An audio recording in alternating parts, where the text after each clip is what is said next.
சிவாய நமக. மலையே சிவபெருமானாக வணங்கப்படும் திருவண்ணாமலையில் பல்வேறு புனிதமான மற்றும் பழமையான திருக்கோயில்கள் அமைந்துள்ளன. அண்ணாமலை மலை அடிவாரத்தில் அமைந்துள்ள ஒரு புனிதமான மற்றும் பழமையான அம்பிகை தவம் இருந்த திருக்கோயிலான துர்க்கையம்மன் திருக்கோயிலை நாம் இப்பொழுது தரிசிக்க இருக்கிறோம். திருவண்ணாமலை பேருந்து நிலையத்திலிருந்து அண்ணாமலையார் கோயிலுக்கு செல்லும் சின்னக்கடை தெரு வழியாக நாம் பயணம் செய்தால் 1/2 கிலோமீட்டர் தூரத்தில் இடதுபுறம் இந்த திருக்கோயில் அமைந்துள்ளது. பொதுவாக எல்லா துர்க்கையம்மனும் வடக்கு திசை நோக்கி நின்ற கோலத்தில் காட்சி கொடுத்து கொண்டிருப்பார்கள். ஆனால் இந்த திருக்கோயிலில் துர்க்கையம்மன் கிழக்கு நோக்கி தனி சன்னதியில் அருள்பாவித்து கொண்டிருக்கிறார். கோவிலின் இடதுபுறம் விநாயகப் பெருமானுக்கு அமைக்கப்பட்டுள்ள தனி சன்னதியில் அமர்ந்த நிலையில் அருள்பாவித்து கொண்டிருக்கும் விநாயகப் பெருமானை தான் நாம் இப்பொழுது இங்கே தரிசனம் செய்கிறோம்.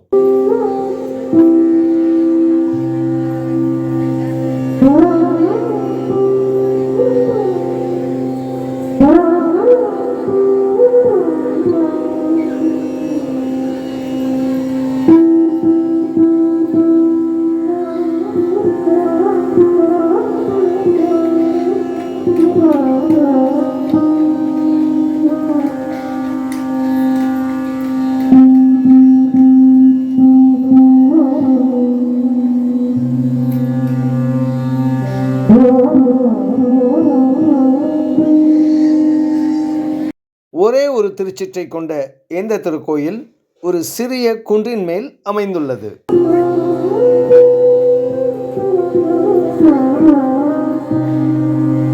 மூன்று நிலைகள் கொண்ட ராஜகோபுரம் நம்மை அன்புடன் வரவேற்கிறது.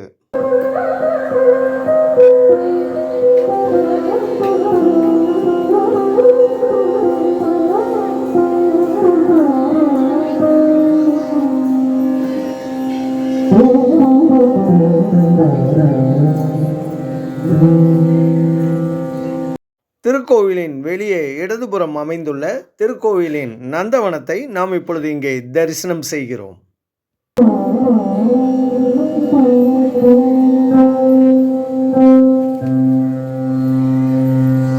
திருக்கோவிலின் வலதுபுறம் கோவிலின் புனித தீர்த்தமான துர்க்கையம்மன் தீர்த்தம் அமைந்துள்ளது.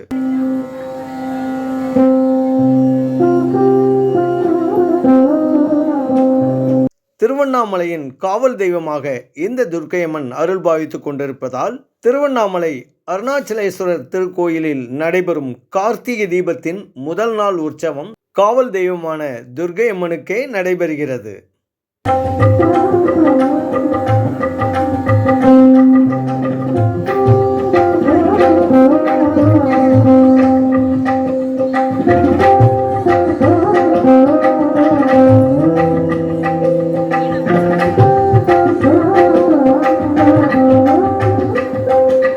அம்பிகை துர்க்கையம்மன் சன்னதிக்கு எதிரே அமைந்துள்ள அம்பிகையின் வாகனமான சிம்ம வாகனத்தை தான் நாம் இப்பொழுது இங்கே தரிசிக்கிறோம்.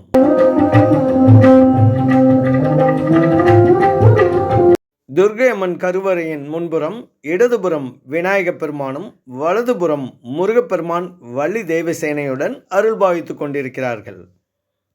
எருமை தலையுடன் கூடிய மகிஷாசுரன் என்ற அரக்கனை வதம் செய்த மகிஷாசுர வர்த்தினியான துர்க்கையம்மன் கருவறையில் எருமை தலையின் மீது நின்ற கோலத்தில் அருள்பாவித்து கொண்டிருக்கும் அழகான காட்சியை தான் நாம் இப்பொழுது இங்கே தரிசனம் செய்கிறோம்.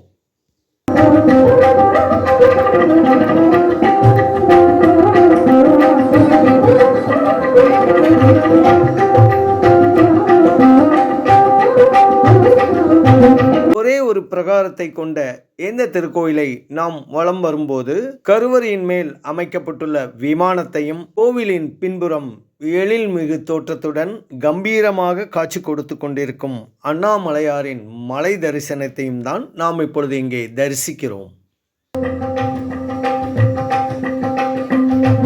சிவபெருமானின் இடப்பாகத்தை பெற வேண்டிய பார்வதி தேவி லிங்கம் ஒன்றை பிரதிஷ்டை செய்து தன்னுடைய பூஜைக்காக இந்த மலை மீது ஒரு தீர்த்தத்தையும் உருவாக்கினார். அந்த தீர்த்தம் கட்க தீர்த்தம் என்று அழைக்கப்படுகிறது. அந்த தீர்த்தத்தை தான் நாம் இப்பொழுது இங்கே தரிசனம் செய்கிறோம்.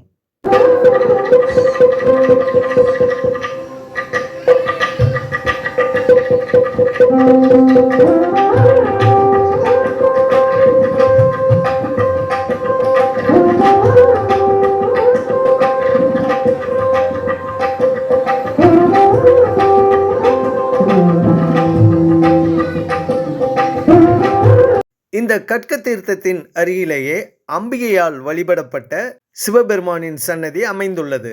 இந்த சன்னதியில் அருள் பாவித்துக் கொண்டிருக்கும் சிவபெருமான் பாபநாசேஸ்வரர் என்ற திருநாமத்துடன் வழிபாடு செய்யப்படுகிறார். சிவபெருமான் சன்னதியின் எதிரே அமைந்துள்ள சந்திரன் மற்றும் சூரிய பகவானை தரிசனம் செய்கிறோம்.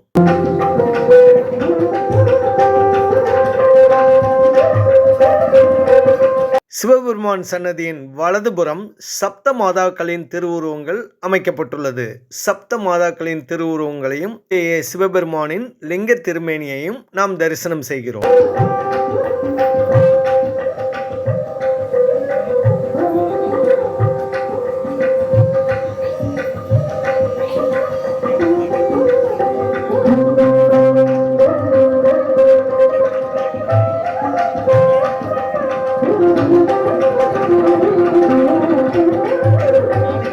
கருவறையை நோக்கி அமைந்துள்ள நந்தியம்பெருமானின் திருவுருவம்.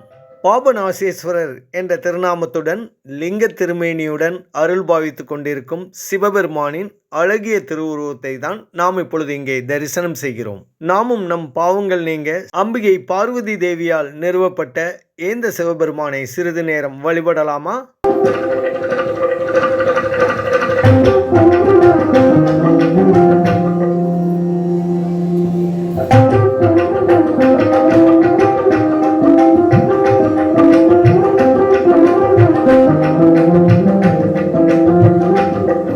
சண்டிகேஸ்வர பெருமானின் திருவுருவம்.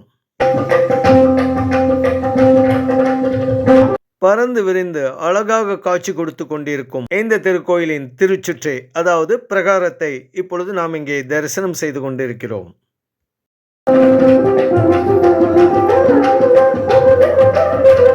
விநாயகப் பெருமானுக்கு அமைக்கப்பட்டுள்ள தனி சன்னதி 2 விநாயகப் பெருமானின் திருவுருவங்களை தான் நாம் இப்பொழுது இங்கே தரிசனம் செய்கிறோம்.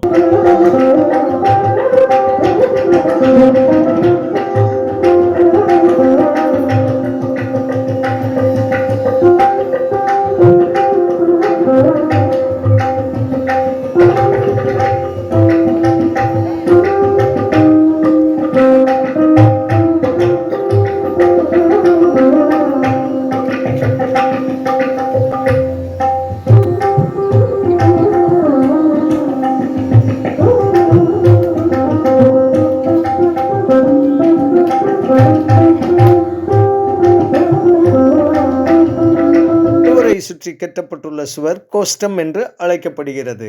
சிவபெருமானின் கருவறைக்கு பின்புறம் உள்ள சுவற்றில், அதாவது கோஷ்டத்தில் அமைக்கப்பட்டுள்ள லிங்கோத்பவரின் அழகிய திருவுருவத்தை தான் நாம் இப்பொழுது இங்கே தரிசனம் செய்து கொண்டிருக்கிறோம்.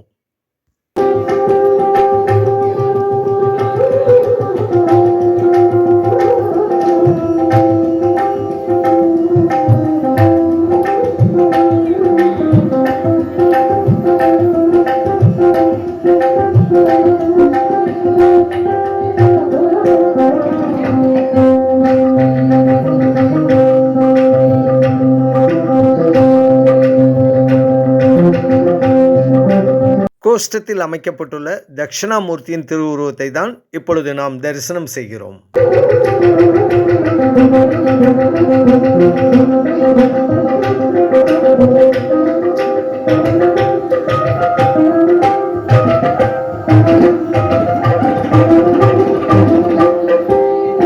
அண்ணாமலையின் அழகிய தோற்றத்தை இந்த திருக்கோயிலின் பின்புறம் இருந்து நாம் அழகாக தரிசிக்க முடியும்.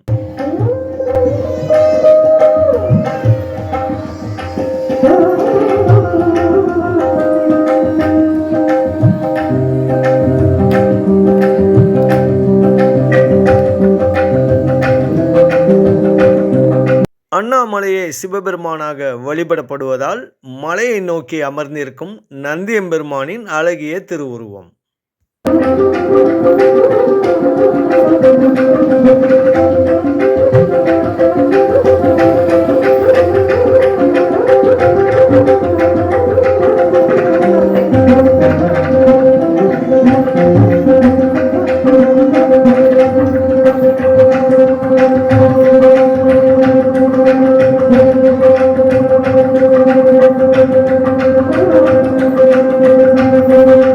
இந்த திருக்கோயிலில் அம்பிகை பார்வதி தேவிக்கென்று தனி சன்னதி அமைந்துள்ளது. அம்பிகை பார்வதி தேவி மனோன்மணி என்ற திருநாமத்துடன் கிழக்கு நோக்கி நின்ற கோலத்தில் அருள்பாவித்துக் கொண்டிருக்கிறார். நாமும் சிறிது நேரம் அம்பிகை மனோன்மணியை வழிபாடு செய்வோமா?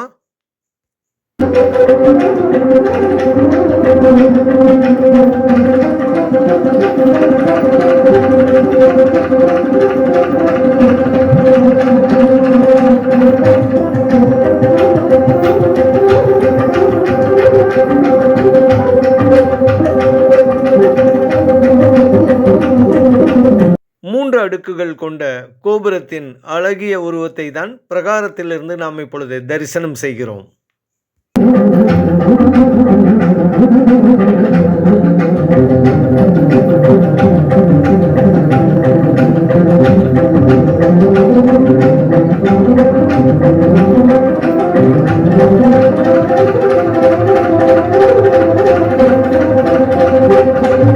நாகர்களுக்கு என்று அமைக்கப்பட்டுள்ள தனி சன்னதியில் அமைந்துள்ள நாகர்களின் திருவுருவங்களை தான் நாம் இப்பொழுது இங்கே தரிசனம் செய்கிறோம்.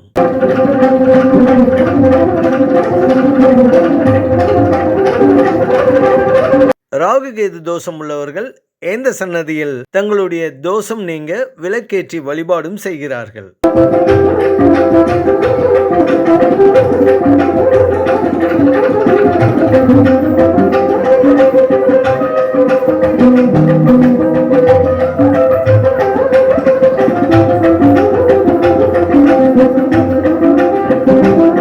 கோஷ்டத்தில் அமைந்துள்ள நான்முக கடவுளான பிரம்மாவின் திருவுருவத்தை தான் நாம் இப்பொழுது இங்கே தரிசனம் செய்கிறோம்.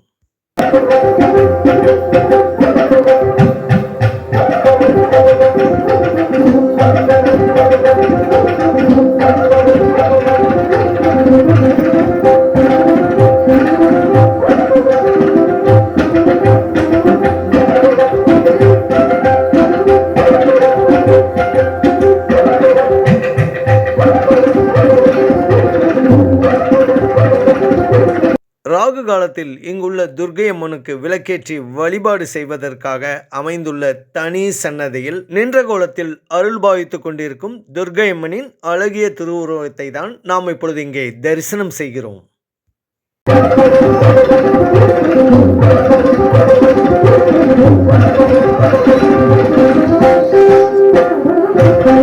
நாமும் ஆரோக்கியமான மனநிலையும் உடல்நிலையும் அமைய வேண்டும் என்று துர்க்கை அம்மனிடம் விண்ணப்பிப்போமா?